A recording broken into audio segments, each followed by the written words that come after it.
জাতিসংঘ সাধারণ পরিষদের ৮০তম অধিবেশনে যোগ দিতে অন্তর্বর্তী সরকারের প্রধান উপদেষ্টা প্রফেসর মোহাম্মদ ইউনূসের যুক্তরাষ্ট্র সফরকে ঘিরে নিউ ইয়র্কের প্রবাসী বাংলাদেশি কমিউনিটিতে উত্তেজনা ছড়িয়ে পড়েছে। বিএনপি, জামায়াতে ইসলামী, এনসিপি এবং জুলাই বিপ্লবের সমর্থকেরা প্রধান উপদেষ্টাকে স্বাগত জানাতে জড়ো হলেও কার্যক্রম নিষিদ্ধ আওয়ামী লীগের নেতাকর্মীরা পাল্টা প্রতিরোধের নামে সংঘর্ষে জড়িয়ে পড়ে। পরিস্থিতি নিয়ন্ত্রণে রাখতে কঠোর অবস্থান নেয় নিউ ইয়র্ক পুলিশ। আমার দেশ পত্রিকার বরাতে জানা যায়, রোববার রাতে জ্যাকসন হাইটসে আওয়ামী কর্মীরা নজিরবিহীন উচ্ছৃঙ্খল আচরণ করে বিএনপির ৩ কর্মীকে গুরুতর আহত করে।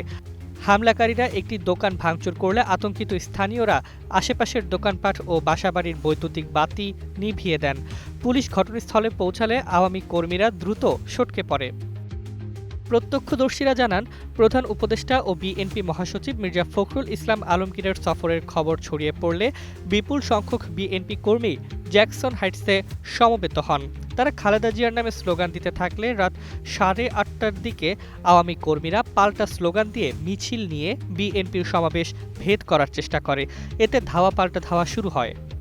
বিএনপি নেতা দেওয়ান কাওসার আহমেদ জানান, প্রধান উপদেষ্টা ও নেতাদের সফর আমাদের গর্বের বিষয়, কিন্তু আওয়ামী সন্ত্রাসীরা হামলা চালিয়েছে। আমরা আইন মেনে শান্তিপূর্ণ অবস্থান নিয়েছি। বিএনপি নেতা মনিরুল ইসলাম অভিযোগ করেন, এসব তাণ্ডবের নেপথ্যে রয়েছে শেখ হাসিনার ছেলে সজীব ওয়াজেদ জয়।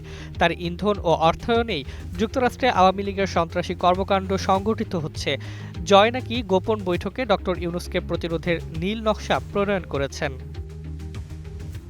আহত কর্মীদের পাশে থাকার ঘোষণা দিয়ে বিএনপি নেতারা বলেন, প্রধান উপদেষ্টার সফরকালীন বিমানবন্দর, জাতিসংঘ সদর দপ্তর ও হোটেল এলাকায় আওয়ামী সন্ত্রাসের যে কোনো প্রচেষ্টা আইনি পথে প্রতিহত করা হবে। সূত্র থেকে আরও জানা যায়, কিছুদিন আগে নিউ ইয়র্কে বাংলাদেশ কনসুল জেনারেল কার্যালয়ে আওয়ামী লীগের হামলার ঘটনাও প্রবাসী বাংলাদেশিদের হতবাক করেছে।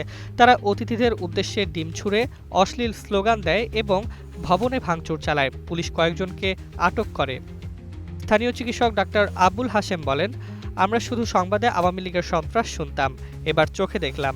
যুক্তরাষ্ট্রে এমন ঘটনা অকল্পনীয়।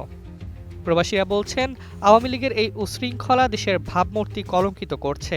অন্যদিকে বিএনপি নেতারা ঘোষণা দিয়েছেন, ফ্যাসিস্ট আওয়ামী তাণ্ডব আইনিভাবে প্রতিহত করা হবে। গণতন্ত্র বিরোধী যে কোনো চক্রান্তের বিরুদ্ধে প্রবাসীরা ঐক্যবদ্ধ থাকবে।